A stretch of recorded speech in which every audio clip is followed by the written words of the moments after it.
Ce message vous est présenté par l'Assemblée chrétienne Le Tabernacle. www.letabernacle.net. Alors comment on va commencer ce service dans le prophétique? Eh bien, par des choses humbles. Ah, tu veux tout de suite courir, avoir de la renommée, d'être un super spirituel. Alors fais comme Élisée, commence à laver les mains d'Élie. Oui, je viens chez toi, je te lave les mains. Oui, mais attends, pendant 10 ans. 10 ans, je vais te laver les mains? Oui, 10 ans. Oh mais non, moi je veux conquérir le monde, je veux quoi? Qu'est-ce que tu veux? Qu'est-ce que tu veux? Qu'est-ce que tu projettes? Les projets sont les projets de Dieu, ce ne sont pas tes projets. Il faut que tu les soumettes au Seigneur.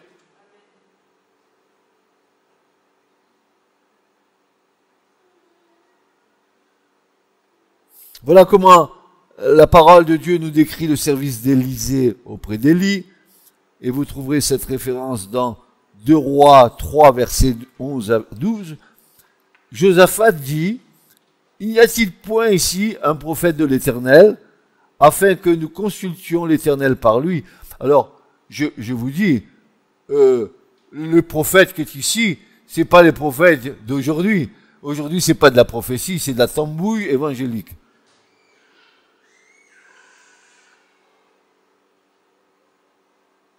Les prophètes dont il est parlé ici, ce sont des prophètes, des hommes de Dieu qui sont transportés en esprit dans le trône de la grâce et à qui Dieu parle pour redonner les paroles en main au peuple. Est-ce que tu es monté une fois, toi, devant le trône de Dieu?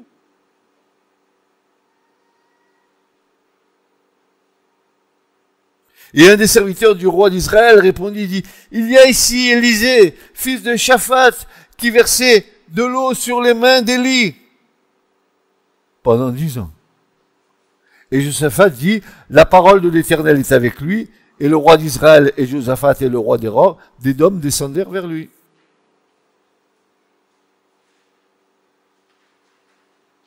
Tu n'as pas besoin d'être connu.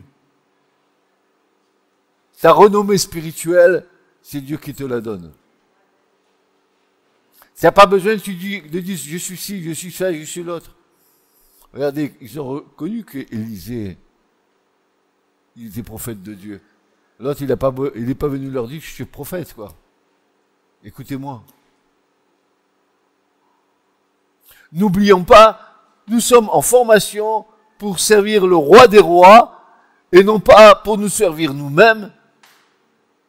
Souvenez-vous que dans les actes des apôtres, les disciples servaient leurs frères et leurs sœurs aux tables. Ils n'étaient pas là en train de parader derrière un pupitre. Ils servaient leurs frères aux tables. Jésus a bien servi ses disciples au moment de la Pâque. Et Jésus va bien nous servir dans le ciel au moment des noces. Es-tu capable de servir tes frères et tes sœurs sans faire exception de personne en disant celui-là oui, mais l'autre non. Celui-là je veux pas, mais celui-là oui, il est sympa, il est bien.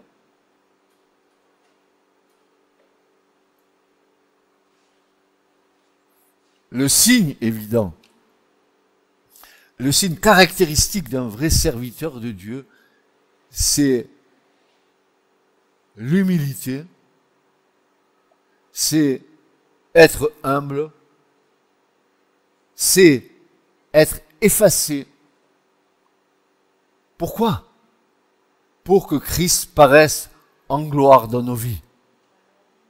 Et plus tu vas t'effacer, plus tu vas diminuer, et plus Christ va grandir en toi.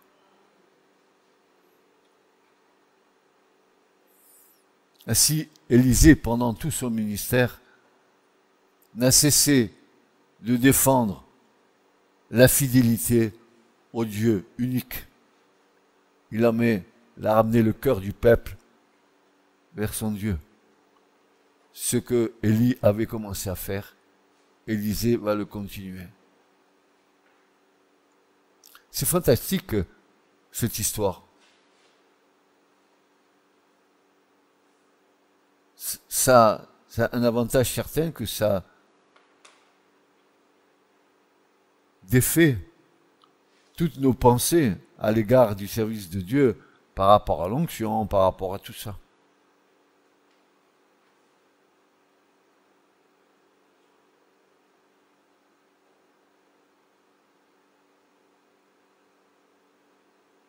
Regardons par quelle école est passé Élisée. Il est passé et a été formé pendant 10 ans. Après qu'il eut reçu l'onction, il servait Élie. Quelle abnégation! Quel renoncement!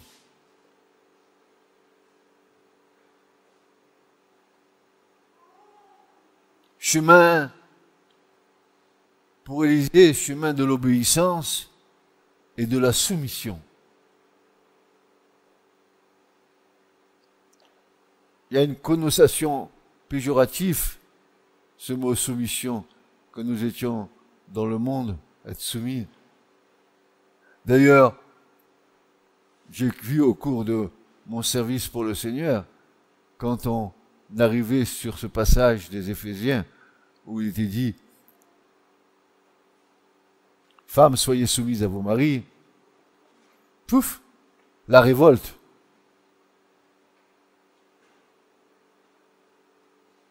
Marie,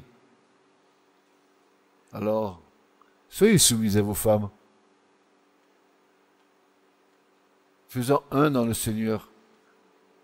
La soumission, c'est pas seulement la femme, c'est l'homme aussi. C'est trop vite oublié.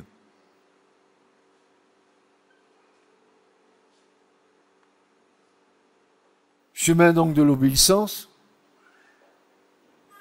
de la soumission.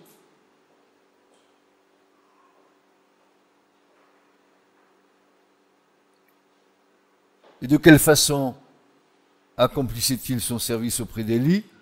Eh bien sûr, il versait de l'eau sur les mains de son glorieux aîné. Mais pour autant, Élie ne s'est pas contenté qu'Élisée lui lave les mains pendant 10 ans. Vous comprenez bien. Non, non. Élie allait le former au prophétisme. Mais n'était-il pas prophète? N'avait-il pas le manteau, l'onction? Non, non, non, non. C'est pas suffisant. Il y a la théorie. Et maintenant, il y a la pratique. Oui ou non? Tu connais la parole de Dieu. Alors je te dis franchement, si tu la connais, mets-la en pratique. Sinon, tu sais ce que tu es? Si tu fais ça, tu es comme un airain qui résonne. Parole, parole, parole. Et puis les gens le voient que tu n'as pas mis en pratique. Tu n'es pas long à être démasqué.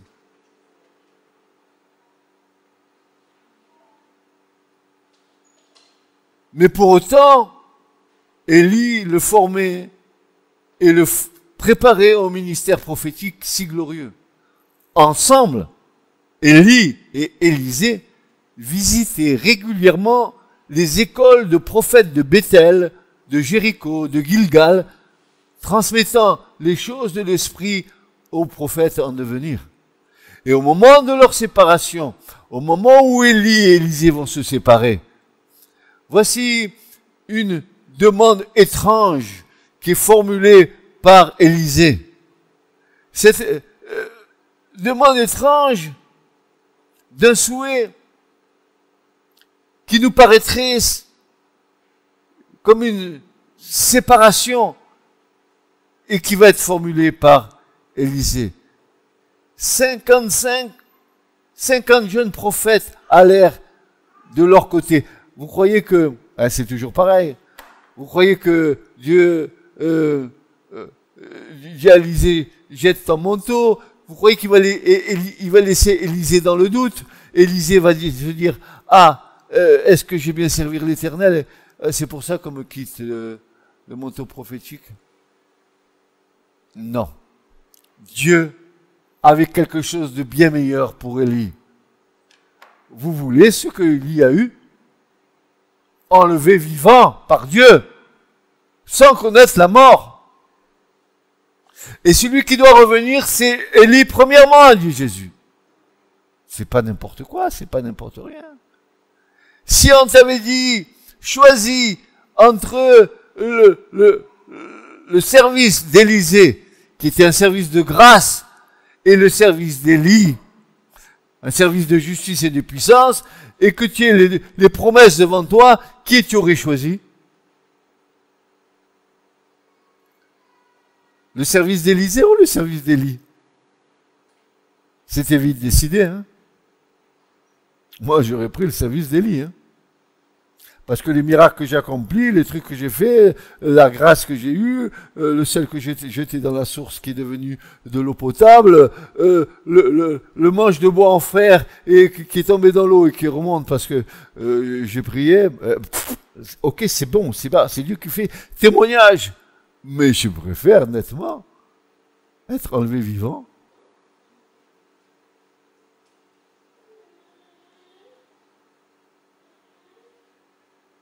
Et encore aujourd'hui, vous et moi, on a cette espérance.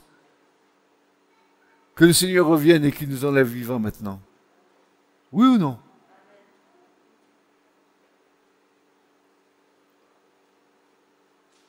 Cinquante jeunes prophètes allèrent de leur côté et se placèrent en vue à une certaine distance. Et qu'est-ce qu'ils faisaient, ces 50 prophètes? Ils regardaient les 2 autres prophètes qui s'était arrêté près du Jourdain. Ah mon Dieu, ce Jourdain. Il finit pas de s'ouvrir, hein. À l'aller comme au retour.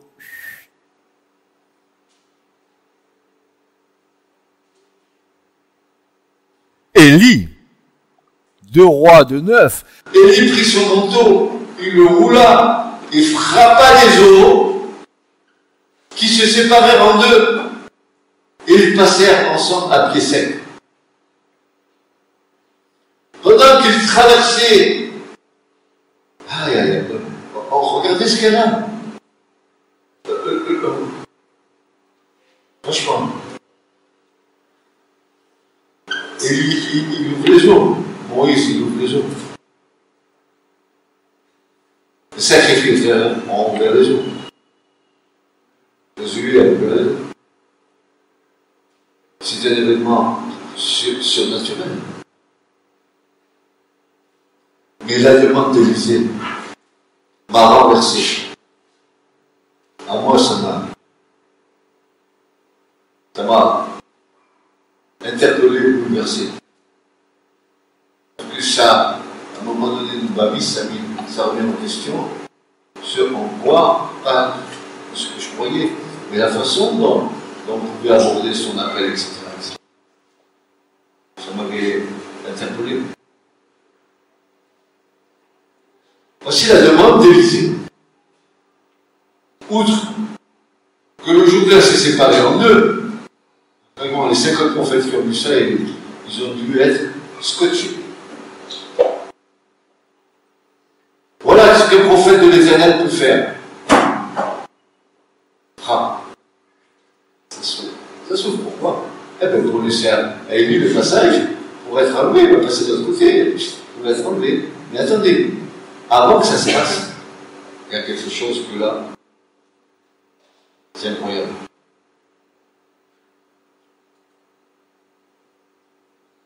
Élisée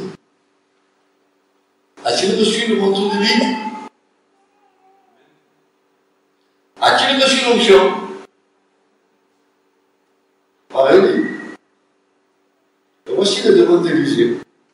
Avant qu'Élie soit enlevé au ciel, il va lui dire: puis-je avoir une double part de l'esprit qui t'inspire? Pourquoi? Il n'était pas rassasié de l'esprit, il voulait le double d'Élie. Et l'écriture, et la traduction, elle est un peu le texte hébreu ne nous permet notre interprétation de ce passage. Moi, je traduirais plutôt accorde-moi une double bouche de ton esprit. C'est-à-dire que ma bouche, elle est 2 fois plus de mon prophétique qui sort de moi que toi.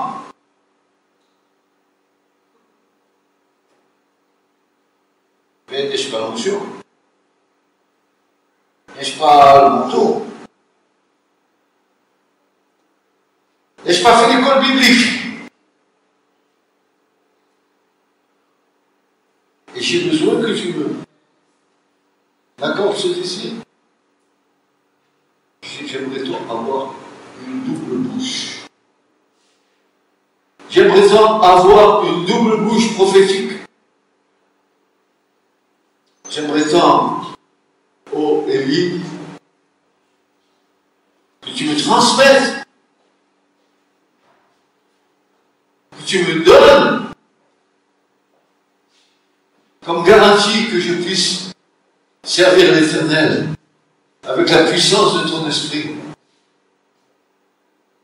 Et c'est tout à fait incroyable, incroyable ce qui se passe. Qui veut le manteau d'Élie? Qui veut l'onction d'Élie? Et pourquoi demande-t-il à Élisée, donne-moi accorde-moi, transmets-moi une double part de l'esprit et qui t'inspire, qui est dans ta bouche? Il avait tout auparavant. Il en voulait plus. Et ainsi, Élie, cet Élie-là, qui avait jeté son manteau à Élisée, son manteau prophétique, afin qu'Élisée puisse perpétuer son service de prophète. Après que Élisée l'ait oint d'huile, il aurait dit c'est suffisant, le manteau, l'onction, c'est suffisant, voici, je suis le plus gros prophète de l'Ancien Testament, je suis le prophète 5 étoiles, double nom, c'est moi. Élisée, qui dit à la fin, oh s'il te plaît, comme si c'était pas suffisant tout ça, donne-moi, accorde-moi une double bouche prophétique qui entre en toi, c'est-à-dire que ma bouche profère 2 fois plus de prophéties que toi qui en as donné. Qui veut ça? Qui veut ça? Qui veut? Il y a un prix à payer, n'est-ce pas? Nous avons vu quel prix il y a à payer. Tout abandonner pour le Seigneur. Tout mettre sur l'autel. Tes ambitions, ton boulot, ta famille, tout donner au Seigneur. Le Seigneur, premier servi. Tu comprends ça? Et pas de compromis. Parce que si nous partons dans cette direction, il ne faut pas que nous commencions à cogiter en disant mais comment je vais faire, comment je ne vais pas faire si je donne tout au Seigneur, comment je vais faire pour ça? Ne vous inquiétez de rien. Mais en tout cas, en fait, connaître vos besoins à Dieu par des prières et des supplications. Et Dieu qui surpasse toute intelligence, gardera vos cœurs et vos pensées dans le Christ. Ou encore, cherchez d'abord le royaume de Dieu et sa justice, et tout vous sera donné par-dessus. Et comme la veuve du prophète, ne crois pas que tu vas être dans la misère, tu vas être dans l'abondance. Apporte le peu d'huile qui te reste. Et apporte des vases. Et le prophète fait que les vases se remplissent d'huile. Tous les vases qui sont là. Et puis à un moment donné, il dit à la veuve du prophète, il lui dit, mais si tu en avais apporté d'autres de vases, tu en aurais eu plus. Il nous faut avoir soif du Saint-Esprit. C'est pas parce que tu parles en langue, tu blablates Excuse-moi, mais ça c'est le langage des enfants spirituels, comme un enfant qui vient de naître, qui dit arre, arre, arre. Et Paul le dit dans l'Épître aux Hébreux, vous devriez être des maîtres, vous êtes encore des enfants, vous êtes encore à la doctrine des baptêmes, à l'imposition des mains, etc. Le départ de la conversion. Maintenant, nous devons être des maîtres, grandir dans la stature de Christ.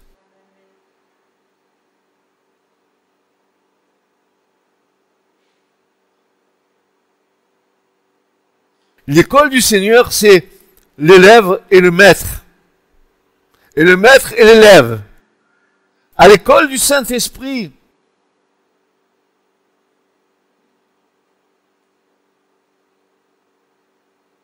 alors nous nous souvenons de même que par Moïse a ouvert en deux la mer des gens, qu'on appelle la mer Rouge, qui en réalité dans le texte hébreu c'est la mer des gens, n'est-ce pas? Et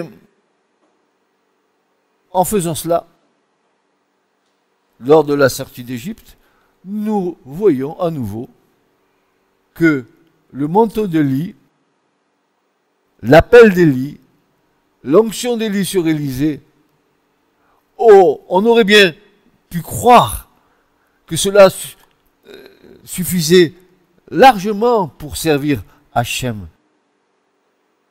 Il y avait une chose, et je te parle mon frère, ma sœur, je te le dis yeux dans les yeux ce matin, c'est pour ton bien, c'est pour notre bien.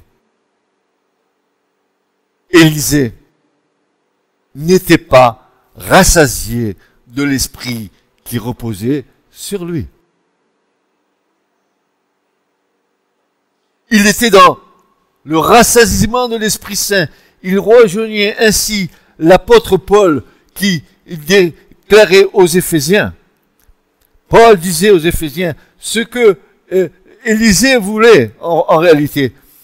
Soyez remplis du Saint-Esprit.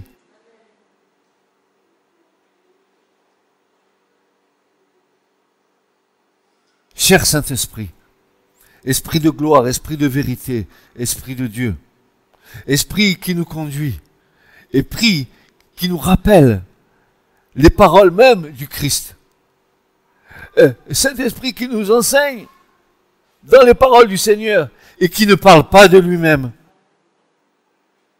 Quand tu dis le Saint-Esprit m'a dit, le Saint-Esprit, qu'est-ce qui t'a dit le Saint-Esprit si ce n'est que le Saint-Esprit te rappellera uniquement les paroles du Christ? Pourquoi tu veux parler à la place de l'Esprit?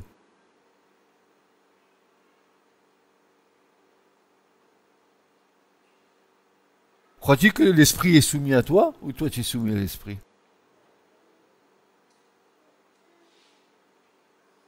Tel était le désir d'Élisée malgré le manteau prophétique. Il désirait ardemment d'être rempli de l'Esprit Saint.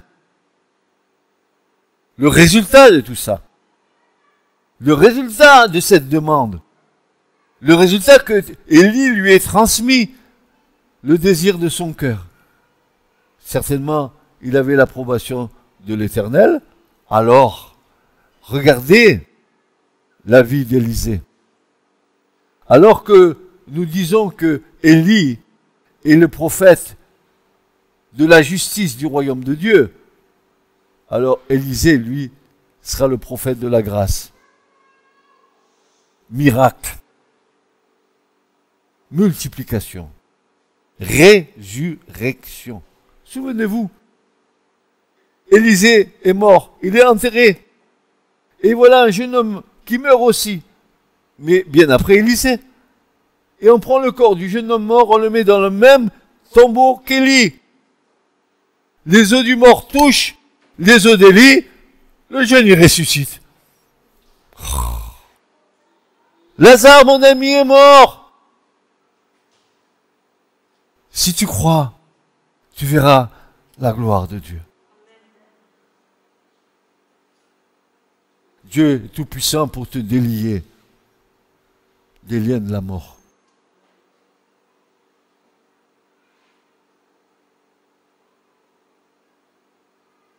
Et malgré cela, malgré le fait qu'il ait accompli main et main miracles. À un moment donné, dans une ville, l'eau qui était douce devient salée. Et le prophète va dire, apportez-moi du sel. On y apporte du sel, il jette le sel dans la source, alors qu'elle était salée, et la source devient douce. Miracle. Il fait remonter du fond de l'eau un manche en fer d'une hache. Quelle est cette puissance? Plutôt, quelle est cette relation avec Dieu pour que Dieu fasse la chose? Parce que c'est Dieu qui fait. C'est pas Élie qui ressuscite, c'est Dieu qui ressuscite. C'est pas Élie qui fait les miracles, c'est Dieu qui fait les miracles au travers d'Élie. Et ne te glorifie pas de ce qu'un jour, si tu imposes les mains et quelqu'un marche, tu dises, ah là là, le costaud de la Villette, c'est moi, le super-héros de la foi. Tu plaisantes. C'est Dieu qui le fait. C'est pas toi. Qu'est-ce que tu es, toi? Qu'est-ce que je suis, moi?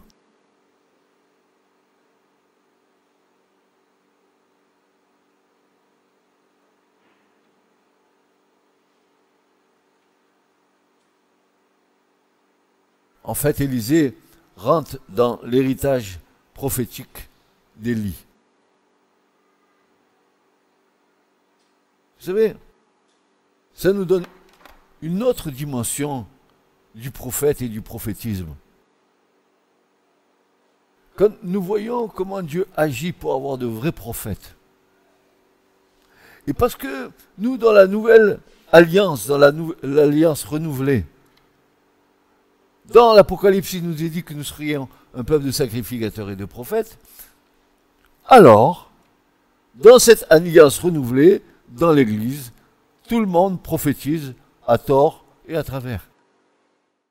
C'est pour ça que l'Écriture dit qu'il nous faut tout contrôler, les prophéties. L'esprit des prophètes est soumis aux prophètes. Et c'est pas parce que quelqu'un qui est prophète te dira quelque chose qu'il ne faut pas que tu contrôles ce qu'il est en train de te dire. Hein. Sinon, tu risques, c'est un homme, tu risques de te faire avoir.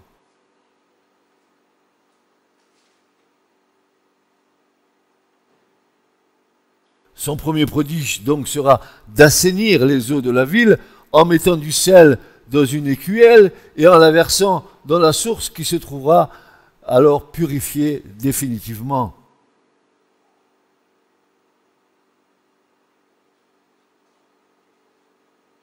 Il y a une deuxième remarque à faire. Et celle-là, elle est d'importance.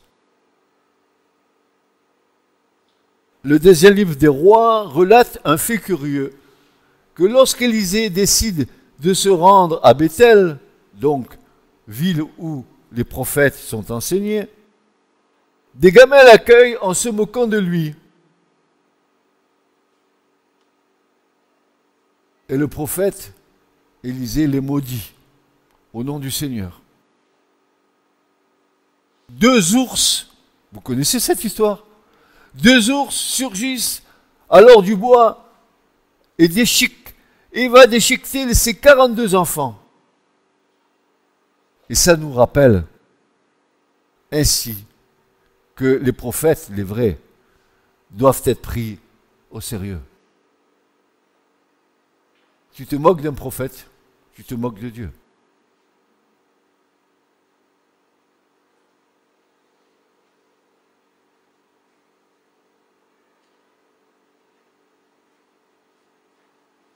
Vous connaissez l'Écriture, vous connaissez la Bible quand même, non? J'espère. Vous êtes des biblistes acharnés. Il faut l'être.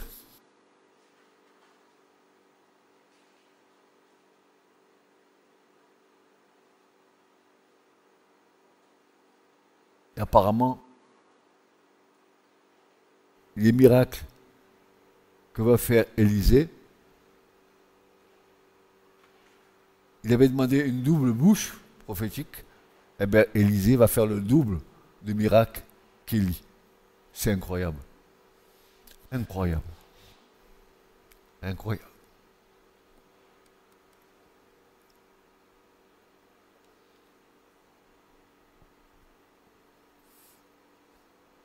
Et l'autre miracle d'Élisée. Vous vous souvenez, non? Naaman, le Syrien, le général, qui était lépreux.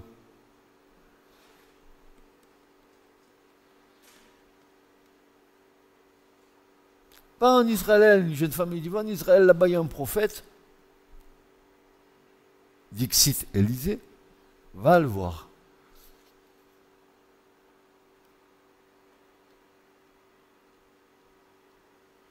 Cet homme est puissant. Il est le général du roi Aram. C'est un païen. Il ne suffit pas, hein. Dieu peut même oindre un païen. Il l'a fait avec Cyrus. Alors, il n'y a pas de problème. Si Dieu a décidé quelque chose, il le fera. Dieu peut même oindre à sa façon une ânesse qui parle à l'ange et à Balaam. Vous ne croyez pas que nous ne sommes pas comme les ânes de Balaam, qu'il faut que vraiment Dieu nous parle clairement pour que nous puissions accomplir ce que Dieu veut?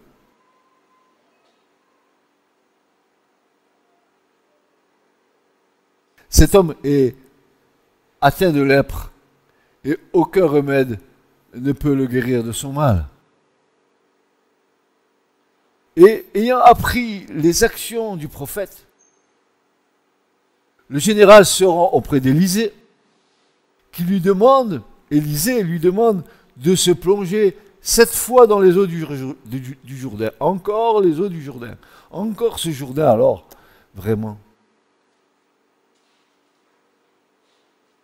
Vexé, ce général, que Élisée lui demande de se tromper 7 fois. Pourquoi 7? Oh, pourquoi pas une? Si tu es prophète, pourquoi pas une? Pourquoi 7?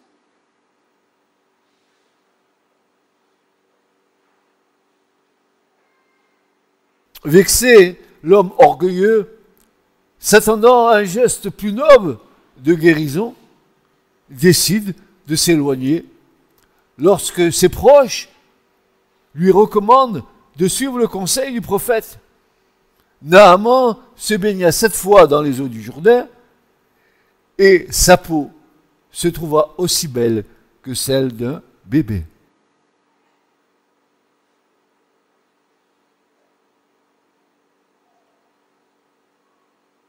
Ce baptême de foi, bien avant se pratiqué par le Jean le Baptiste, dans ce même lieu, ce baptême de foi verra la conversion du général païen au Dieu d'Israël. Élisée, avant de disparaître, avait oint Jéhu comme roi d'Israël. Et l'autre savait. Celui-ci éliminera Akab, qui règne encore, et sa femme Jézabel, conformément à la prophétie d'Élie. Vous vous rappelez ce que Élie avait dit concernant Jézabel? Jézabel qui s'est élevée contre le Dieu d'Israël, qui s'est élevée contre Élie le prophète. Et voyez-vous, frères et sœurs, il y a encore là quelque chose qu'il faut que je dise. Élie, quand il s'est trouvé confronté avec tous ces prophètes de Baal et d'Astarté, quand il s'est trouvé confronté à Jézabel en disant « Je parle au nom du Dieu d'Israël », et il s'est cru être seul, Dieu lui dit à l'oreille comme ça « Mon petit prophète bien-aimé, moi je me suis réservé 7000 hommes fidèles en Israël. Tu n'es pas seul.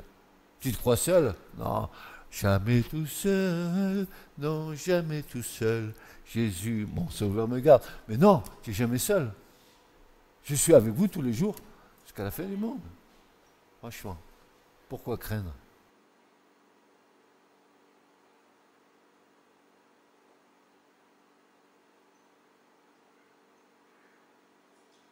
Et la dernière manifestation de la force prophétique d'Élisée, c'est donc la résurrection de ces jeunes enfants morts. Et dans l'Écriture, il y a plein de symboles qui vont s'accomplir dans le Nouveau. Au passage, je vous signale que l'enlèvement d'Élisée, ça sera l'enlèvement à la fin des temps pour l'Église.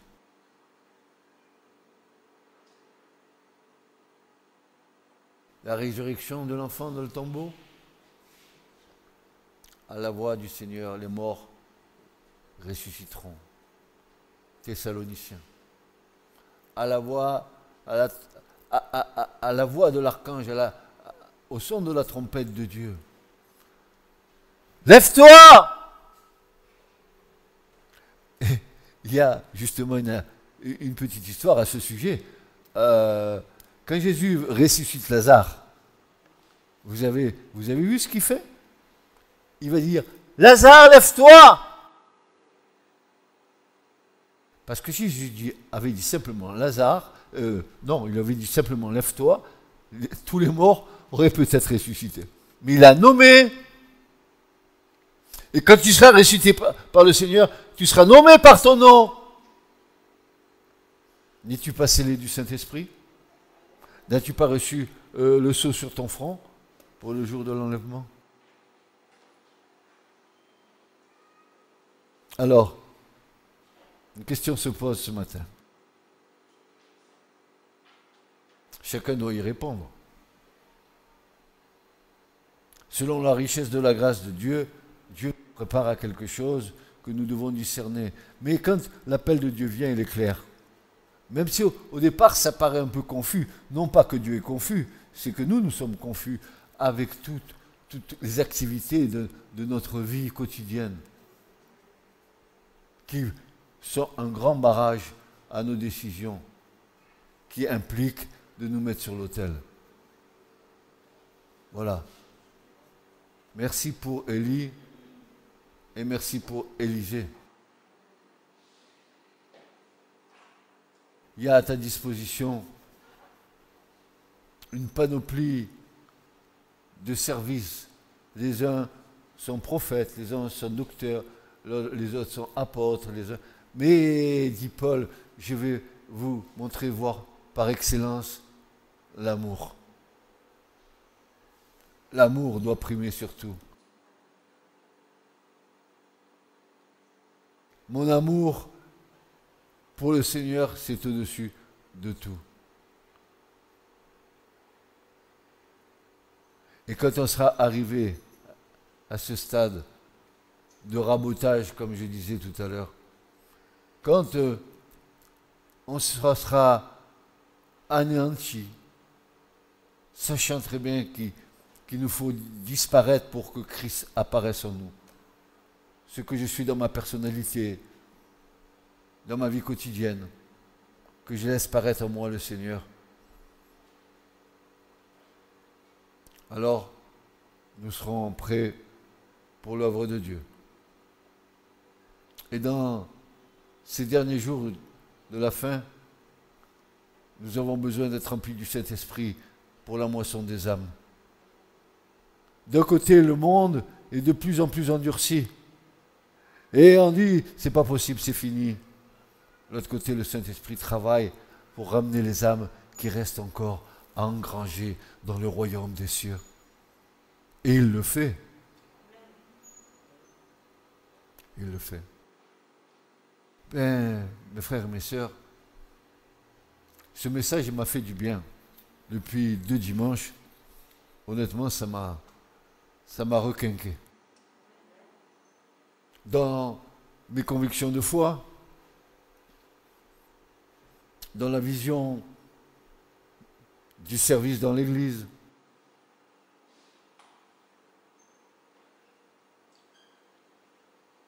et si tu es appelé de Dieu, écoute bien, si tu es appelé de Dieu pour servir Dieu, auparavant, tu devras être reconnu de tes frères et de tes sœurs.